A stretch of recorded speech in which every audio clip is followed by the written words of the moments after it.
Halo, saya perwakilan dari kelompok 15. Di sini kita akan bahas pertemuan 15, yaitu mengenai akuntansi dan internet.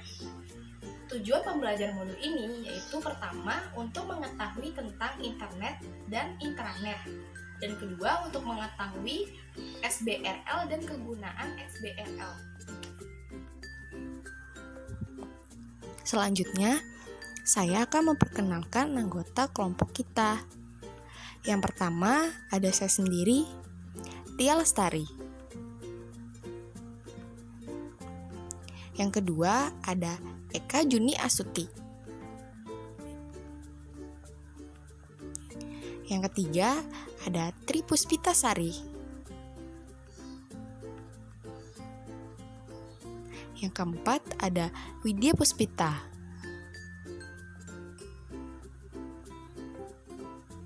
Yang kelima, ada Diah Ayu Retnosari.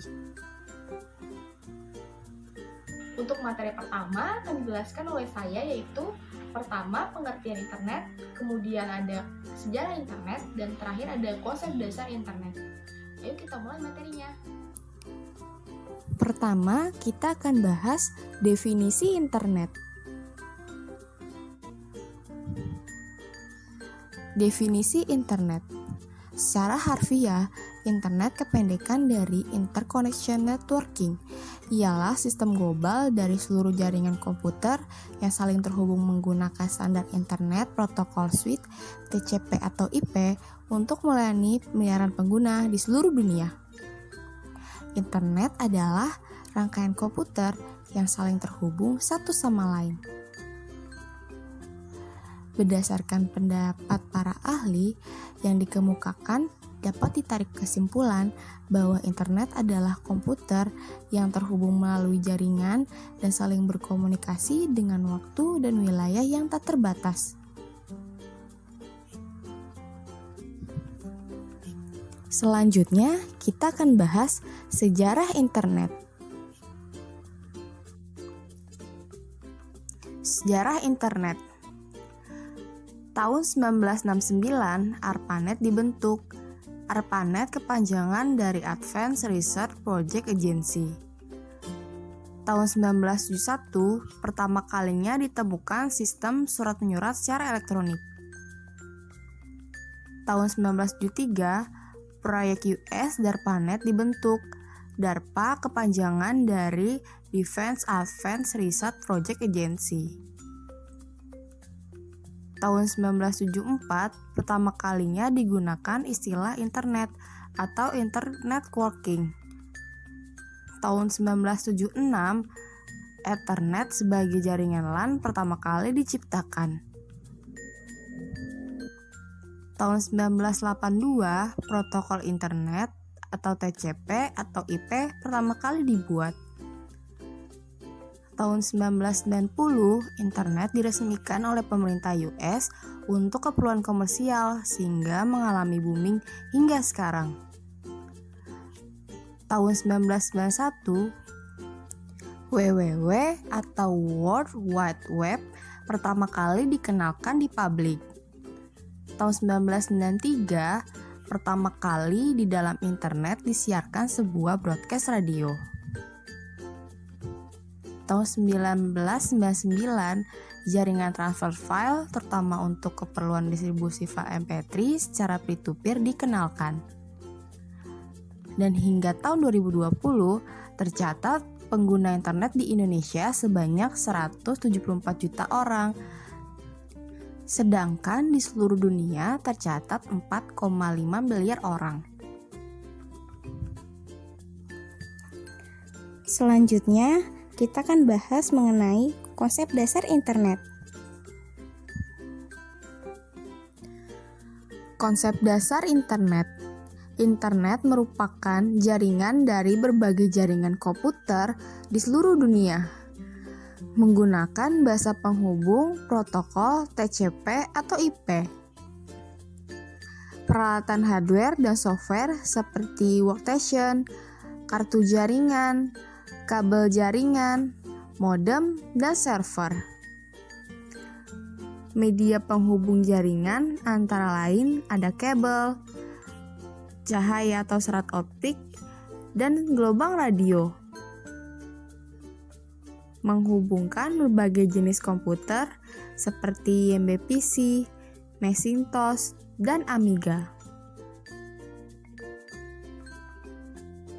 Halo, perkenalkan nama saya Kak Junia Astuti. Di sini saya akan membahas materi tentang yang pertama ada perangkat lunak untuk akses internet, yang kedua ada pengertian internet, yang ketiga ada pengertian intranet. Oke, langsung saja kita mulai materi. Oke, yang pertama ada perangkat lunak software untuk akses internet. Perangkat lunak atau software untuk mengakses internet dibagi menjadi dua, yaitu software sistem operasi dan software aplikasi. Pengertian software operasi dan software aplikasi. Software operasi, software yang pertama kali yang diterapkan atau diinstal oleh operator ke dalam perangkat keras atau hardware komputer, berfungsi sebagai jembatan untuk software-software yang lain yang bukan sistem operasi. Sistem operasi merupakan bagian yang paling penting sebelum melakukan koneksi, karena tanpa sistem operasi, komputer tidak ada artinya sama sekali. Lanjutnya, software aplikasi. Software aplikasi adalah proses aplikasi yang memiliki aktivitas pemrosesan perintah yang diperlukan untuk melaksanakan permintaan pengguna dengan tujuan tertentu. Jenis-jenis sistem operasi dan software aplikasi. Sistem operasi yang dapat digunakan untuk akses internet adalah 1. Microsoft Windows, 2. Linux, 3. Macintosh, 4. Android. Software aplikasi yang dapat digunakan adalah sebagai berikut. Web browser adalah software yang berfungsi untuk menampilkan dan berinteraksi dengan dokumen-dokumen yang disediakan oleh server web. 1. Software web browser, 2. Internet Explorer, 3. Mozilla Firefox, 4. Opera, 5. Safari, 6. Google Chrome. Pengertian internet dan intranet. Internet adalah suatu jaringan komputer yang satu dengan yang lain saling terhubung untuk keperluan komunikasi dan informasi. Sebuah komputer dalam satu jaringan internet dapat berada di mana saja atau bahkan di seluruh Indonesia. Sering juga internet diartikan sebagai jaringan komputer di seluruh dunia yang berisikan informasi dan berbagai sarana komunikasi data berupa suara, gambar, video, dan juga teks. Intranet adalah jaringan komputer-komputer yang saling tersambung digunakan suatu sistem organisasi. Misal, jaringan komputer-komputer PT Telkom seluruh Indonesia. Jadi, intranet bisa dibilang internet khusus. Intranet berfungsi mengkomunikasikan komputer satu dengan yang lain. Persis seperti internet, tetapi layanannya terbatas, tidak seluas dan seberagam di internet.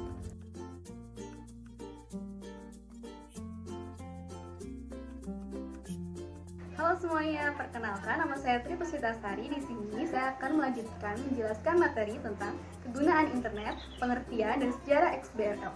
Oke, kita mulai ya dari kegunaan internet.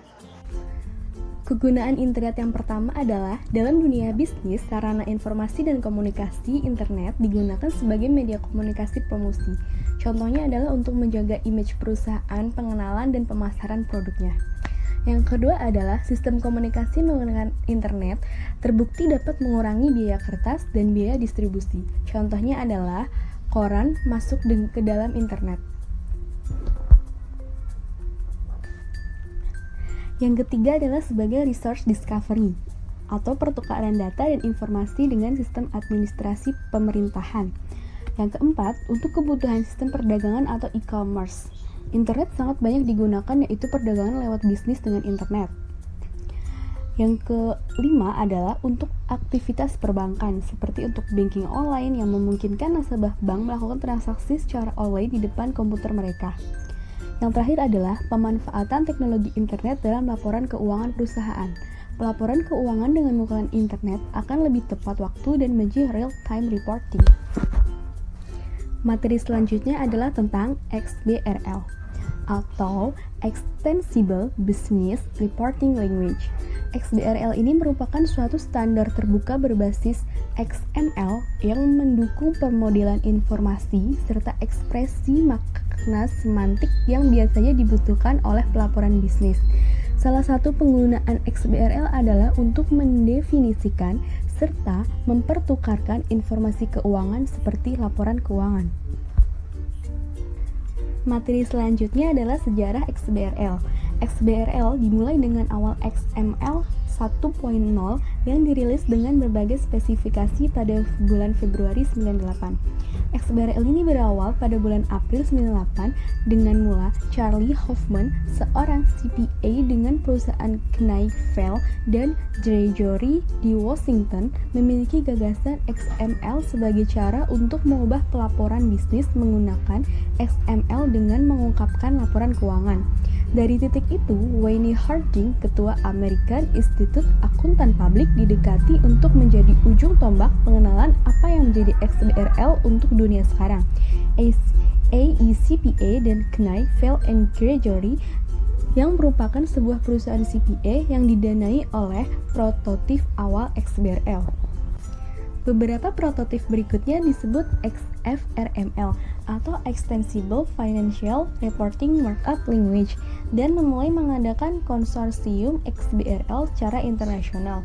Bahkan sebelum pertemuan pertama konsorsium XBRL, pimpinan AECPA memutuskan untuk mengejar laporan bisnis sebagai lingkup yang lebih luas yang termasuk pelaporan keuangan di dalamnya.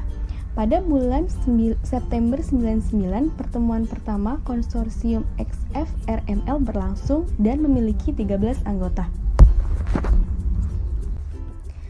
Tak lama kemudian, nama XFRML awal diubah menjadi XBRL. XBRL pertama yaitu versi XBRL 1.0 dirilis pada bulan Juli 2000. Taksonomi pertama juga dirilis pada waktu itu. Pelaporan keuangan berdasarkan US GAAP untuk komersial dan industri perusahaan. Tanggapan diterima yang memulai konsorsium menuruni jalan untuk menciptakan sesuatu yang lebih ekstensibel daripada yang mungkin dengan XBRL 1.0. Teknologi XML yang jatuh tempo dan XML skema telah tersedia seperti Xlink 1.0, XBRL 2.0 yang dirilis pada bulan Desember tahun 2001. Halo teman-teman, baru saja kita telah mendengarkan penjelasan dari teman kita Tri Puspitasari yang telah menjelaskan pengertian dari XBRL dan sejarah dari XBRL. Sebelumnya perkenalkan dulu, nama saya Tri Puspita. Pada kesempatan kali ini saya akan memberikan informasi beberapa manfaat-manfaat dari XBRL dan penggunaannya XBRL di Indonesia. Yuk kita langsung saja ke materi. Saya akan menjelaskan beberapa manfaat dari XBRL. Secara umum, XBRL mempunyai manfaat antara lain yaitu: yang pertama, XBRL dapat meningkatkan kegunaan sistem pelaporan secara elektronik. Karena XBRL mengimplementasikan format yang sudah distandarisasi sehingga menghasilkan informasi dan data yang komparabel dan mudah untuk dianalisa, serta validasinya secara otomatis sehingga dapat meminimalisasi kesalahan input. Manfaat yang kedua, XBRL memudahkan dilakukannya publikasi laporan, termasuk laporan keuangan, karena XBRL dapat diolah kembali menjadi format yang diinginkan, seperti PDF, HTML, Excel, Word, dan lain sebagainya. Untuk manfaat yang ketiga, XBRL dapat meningkatkan kemudahan bagi para investor untuk mengakses informasi finansial, terutama bagi para investor internasional, karena XBRL menerapkan suatu standar identifikasi informasi. Para investor luar negeri dimungkinkan dapat melakukan analisis mereka secara mandiri, serta melakukan perbandingan dengan menggunakan bahasa mereka sendiri. Untuk manfaat yang keempat, yaitu manfaat XBRL yang dapat terlihat pada otomatisasinya. Dalam segi biaya lebih hemat, lebih cepat, XBRL lebih dapat diandalkan, dan penanganannya lebih akurat dari data. Untuk analisis peningkatan, kualitas yang lebih baik dari segi informasi dan pengambilan keputusannya, serta mempercepat pengambilan keputusan bagi para investor. Untuk manfaat yang kelima, XBRL formatnya itu sangat berguna untuk BI melaporkan dalam pengembangan bisnis intelligence yang akan digunakan untuk evaluasi dan monitoring perusahaan tercatat pada Bursa Efek Indonesia. Materi selanjutnya, saya akan menjelaskan tentang penggunaan XBRL di Indonesia. Pada tahun 2012, Indonesia sudah mulai mengembangkan persiapan XBRL. Sebagai langkah awal penerapan XBRL, Indonesia membuat taksonomi XBRL yang diterbitkan pada tanggal 30 April tahun 2014. Apa sih taksonomi XBRL itu? Taksonomi XBRL itu adalah skema kategorisasi yang mendefinisikan tag-tag khusus untuk setiap elemen data keuangan yang nantinya akan digunakan sebagai entry point XBRL. Lalu, setelah membuat taksonomi XBRL, taksonomi tersebut nantinya akan disusun dengan mengacu pada Standar Akuntansi Keuangan atau SAK, Standar Akuntansi Keuangan IFRS atau International Financial Reporting, dan ketentuan Otoritas Jasa Keuangan atau OJK. Di Indonesia, dalam mengimplementasikan XBRL, kita mengacu kepada Peraturan Bank Indonesia Nomor 4/14/PBI tahun 2012 tentang transparansi dan publikasi pelaporan bank untuk bank umum. Pada awalnya, XBRL itu hanya diterapkan dalam penyampaian laporan bulanan Bank Umum Syariah atau LBUS. Namun, sejak tahun 2013, semua bank, termasuk bank syariah di Indonesia, harus menyerahkan laporan keuangan berbasis XBRL melalui LBUS ke Bank Sentral. Hal tersebut berdasarkan Surat Edaran Bank Indonesia Nomor 15/4/PBI tahun 2013. Pada tahun 2014, Bursa Efek Indonesia telah berhasil menyelesaikan taksonomi pertamanya, yakni Indonesia Stock Exchange atau IDX taksonomi tahun 2014 yang diterbitkan pada tanggal 30 April tahun 2014. Hal tersebut merupakan langkah awal dalam penerapan XBRL di Indonesia.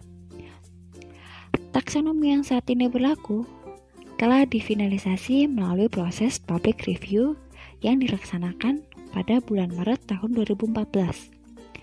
Efektif tanggal 5 Juni 2014, taksonomi IDX memperoleh status acknowledgement dari XBRL International, dan taksonomi tersebut telah mulai digunakan dalam laporan keuangan oleh perusahaan tercatat dalam format XBRL sejak tahun 2015. Pengembangan taksonomi IDX tersebut mengacu kepada Standar Akuntansi Keuangan atau SAK, Standar Akuntansi Keuangan IFRS, dan ketentuan Otoritas Jasa Keuangan yang relevan dan valid, serta mewakili karakteristik perusahaan dalam masing-masing sektor dan subsektor industri yang diklasifikasikan oleh Bursa Efek Indonesia dari keseluruhan sektor dan subsektor yang telah ada berdasarkan kesamaan format penyajian laporan keuangan. Taksonomi IDX 2014 tersebut merupakan taksonomi untuk laporan keuangan yang mengacu pada Pernyataan Standar Akuntansi Keuangan atau PSAK dan beberapa standar terkait lainnya yang terdiri dari beberapa form pelaporan, yakni 1. Informasi entitas dokumen atau Document Entity Information atau DI, berisi informasi mengenai entitas pelaporan dan dokumen yang dilaporkan. Dan yang kedua, laporan keuangan yang terdiri atas laporan posisi keuangan, laporan laba bersih komprehensif, laporan perubahan ekuitas, dan yang terakhir, laporan arus kas.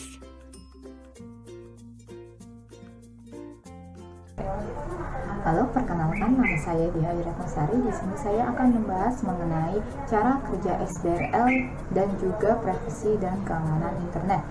Oke, langsung saja kita mulai videonya mengenai cara kerja XBRL dan juga privasi dan keamanan internet. Cara kerja XBRL. Cara kerja XBRL.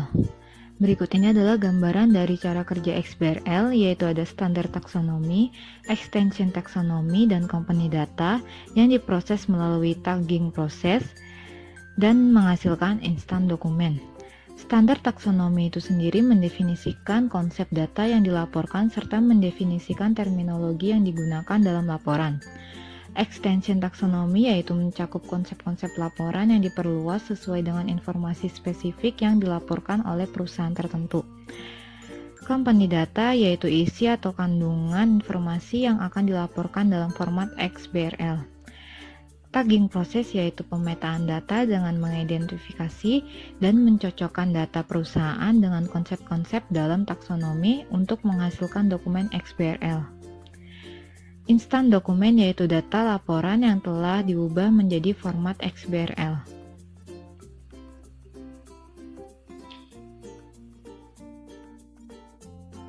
Privasi dan keamanan internet. Privasi atau kerahasiaan pribadi merupakan kemampuan satu atau sekelompok individu untuk mempertahankan kehidupan dan urusan personalnya dari publik atau untuk mengontrol arus informasi mengenai diri mereka. Jadi, privasi dapat dianggap sebagai suatu aspek dari keamanan. Di sini ada hak individu untuk menentukan apa, dengan siapa, dan seberapa banyak informasi tentang dirinya yang boleh diungkap kepada orang lain.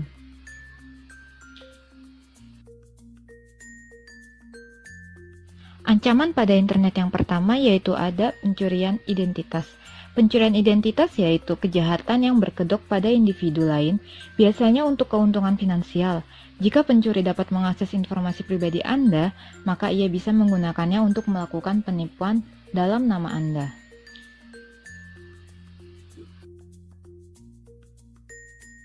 Yang kedua ada spam, yaitu penggunaan perangkat elektronik untuk mengirimkan pesan secara terus-menerus tanpa dikehendaki oleh penerimanya.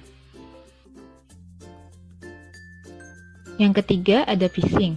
Phishing merupakan aksi penipuan yang memanfaatkan email untuk mengecoh ketelitian dan kewaspadaan masyarakat digital. Ancaman pada social networking. Social network atau jejaring sosial merupakan situs di mana setiap orang bisa membuat web page pribadi, kemudian terhubung dengan teman-teman untuk berbagi informasi dan berkomunikasi. Contoh dari social network itu seperti Facebook, Twitter, Instagram, dan lain sebagainya. Ancaman pada social networking yaitu adanya berita hoaks atau tidak benar, pencurian data seperti foto atau video, atau adanya peretas akun. Lalu, bagaimana cara mengatasi ancaman terhadap internet tersebut? Yang pertama, dengan memasang firewall. Firewall merupakan sistem keamanan yang melindungi komputer Anda dari berbagai ancaman di jaringan internet. Terdapat dua macam firewall, yaitu firewall berbasis hardware yang merupakan piranti keras yang terdapat dalam sistem jaringan, misalnya router. Yang kedua, yaitu firewall berbasis software yang merupakan solusi untuk perlindungan jaringan bagi pengguna internet di rumah, misalnya IP tablets, IP core, firewall, dan lain sebagainya. Fungsi firewall yaitu yang pertama untuk melindungi data dari hacker dan pengguna tidak terotorisasi. Yang kedua, untuk memblokir pesan yang tidak diinginkan. Yang ketiga, untuk memblokir konten yang tak diinginkan. Yang keempat, untuk mengakses layanan VPN atau Virtual Private Network. Cara kerja firewall. Berikut ini adalah gambaran dari cara kerja firewall. Firewall sendiri bekerja dengan menyaring data atau paket antara jaringan private dan publik. Ia bisa membolehkan atau tidak membolehkan suatu paket atau data atau komunikasi dari jaringan publik untuk diakses oleh sebuah jaringan private. Yang kedua yaitu IDS atau Intrusion Detection System, adalah sebuah sistem yang melakukan pengawasan terhadap trafik jaringan dan pengawasan terhadap kegiatan-kegiatan yang mencurigakan di dalam sebuah jaringan. IDS terdapat dua jenis. Yang pertama yaitu ada Network Intrusion Detection System atau NIDS. Yang kedua ada Host Intrusion Detection System atau HIDS. NIDS tugasnya memonitor dan menganalisis traffic pada keseluruhan subnet network, di mana NIDS ini akan mengcapture semua traffic seperti sebuah sniper. HIDS tugasnya memonitor dan menganalisis traffic network yang berasal dan keluar dari sebuah host, di mana perangkat HIDS tersebut diimplementasi. Fungsi dari IDS yaitu untuk mendeteksi traffic yang mencurigakan di dalam sebuah jaringan. Cara kerja IDS. Berikut adalah gambaran dari cara kerja IDS. Nah, di sini IDS akan mendeteksi adanya serangan sebelum ke firewall. Pendeteksian ini sama halnya seperti yang dilakukan oleh beberapa antivirus. Yang ketiga ada IPS atau Intrusion Prevention System. Adalah sebuah perangkat jaringan lunak yang berjalan di belakang firewall untuk mengidentifikasi dan memblokir ancaman terhadap jaringan dengan menilai setiap paket yang melintas berdasarkan protokol jaringan dalam aplikasi dan melakukan pelacakan ancaman terhadap keamanan jaringan. Terdapat dua jenis IPS, yaitu yang pertama ada Host Based Intrusion Prevention System atau HIPS, dan yang kedua yaitu ada Network Based Intrusion Prevention System atau NIPS. HIPS yaitu untuk mencegah kode-kode berbahaya yang memasuki host agar tidak dieksekusi tanpa perlu mengecek thread signature. Dan untuk NIPS yaitu menahan semua traffic jaringan dan memeriksa kelakuan dan kode yang mencurigakan. Fungsi IPS yaitu untuk mencegah serangan yang datang dengan bantuan administrator secara minimal atau bahkan tidak sama sekali. Cara kerja IPS. Berikut adalah gambaran dari cara kerja IPS. Pertama, IPS akan melakukan pencegahan penyusupan atau intrusi dan mengidentifikasi penyebab intrusi dengan membandingkan aktivitas yang dicurigai dan tanda yang ada. Saat intrusi terdeteksi, maka IPS akan mengirim peringatan kepada administrator dan di sini firewall akan memblok serangan yang dicurigai. Yang keempat yaitu ada data encryption. Data encryption adalah sebuah proses di mana plain text atau bentuk dasar dari data dirubah menjadi ciphertext atau data yang sudah diberikan sandi sehingga data tersebut tidak bisa dibaca. Fungsi data encryption yaitu untuk melindungi data kita yang penting. Cara kerja data encryption. Berikut ini adalah gambaran dari cara kerja data encryption. Pengirim mengirim sebuah plain text, kemudian data tersebut dienkripsi dengan public key. Setelah data tersebut dienkripsi, maka data tersebut akan dideskripsi dengan private key untuk menjadi plain text kembali oleh penerima. Kemudian selanjutnya ada digital signature. Digital signature atau tanda tangan digital adalah suatu tanda tangan biasa yang dibuat secara elektronik. Fungsi digital signature yaitu sebagai penanda pada data yang memastikan bahwa data tersebut adalah data yang sebenarnya atau tidak ada yang berubah. Cara kerja digital signature. Berikut ini adalah gambaran dari cara kerja digital signature. Nah, untuk menghasilkan sebuah dokumen yang ditandatangani secara digital, dokumen tersebut harus dienkripsi oleh hash algorithm dan menghasilkan hash value, yang kemudian dienkripsi kembali oleh private key, sehingga menghasilkan dokumen yang sudah ditandatangani secara digital. Lalu, penerima akan mendekripsi dokumen tersebut dengan public key dan menghasilkan hash value. Nah, itu dia tadi pembahasan dari materi pertemuan ke-15 mengenai akuntansi dan internet. Sekian vlog dari kelompok kami, kurang lebihnya kami mohon maaf dan terima kasih juga telah menonton video ini. Wassalamualaikum warahmatullahi wabarakatuh.